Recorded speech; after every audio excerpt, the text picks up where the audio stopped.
The planet has witnessed many changes. Some have occurred naturally, while others to the greater extent as consequence of human activities.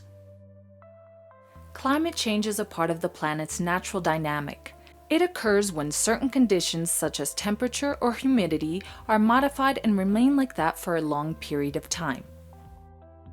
The atmosphere, formed by gases such as oxygen and hydrogen, controls the planet's average temperature. Carbon dioxide and methane play a crucial role as they hold some of the solar energy that gets into the atmosphere, which provides enough heat for life development on Earth. This capacity to hold energy is known as greenhouse effect. The concentration of carbon dioxide and methane in the atmosphere has changed greatly because of human activities. The energy we use to fulfill our needs and desires is mainly produced by burning fossil fuels and deforestation. This has broken a delicate equilibrium and has caused the increase of the average temperature at a global level. This is known as global warming.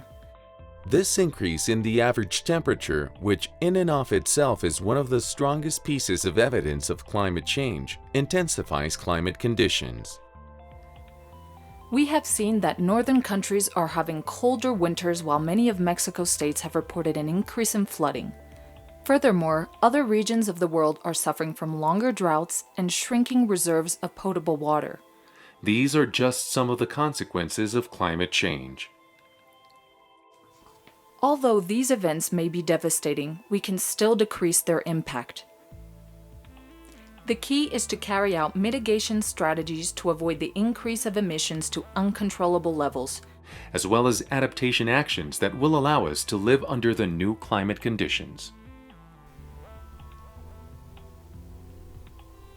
To fight climate change, we must avoid a temperature increase of more than 2 degrees Celsius, which is the limit for the planet to keep its equilibrium and maintain life as we know it. We can achieve it by reducing 50% of greenhouse gas emissions before 2030 and 70% before 2050. Climate change effects increase with time. If we act now, we will have to invest fewer resources than the ones we would need if it takes longer for us to start acting.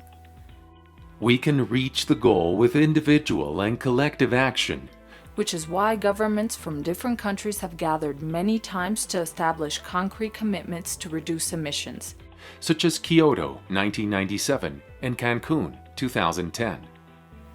The social and economic development of countries has been different. Every country is confronted with a unique set of needs and opportunities related to climate change. During this forum, you will decide which actions to take and the effects that these decisions may have. You will be a country's representative. Don't forget that the decisions you make will impact everyone's life. Welcome.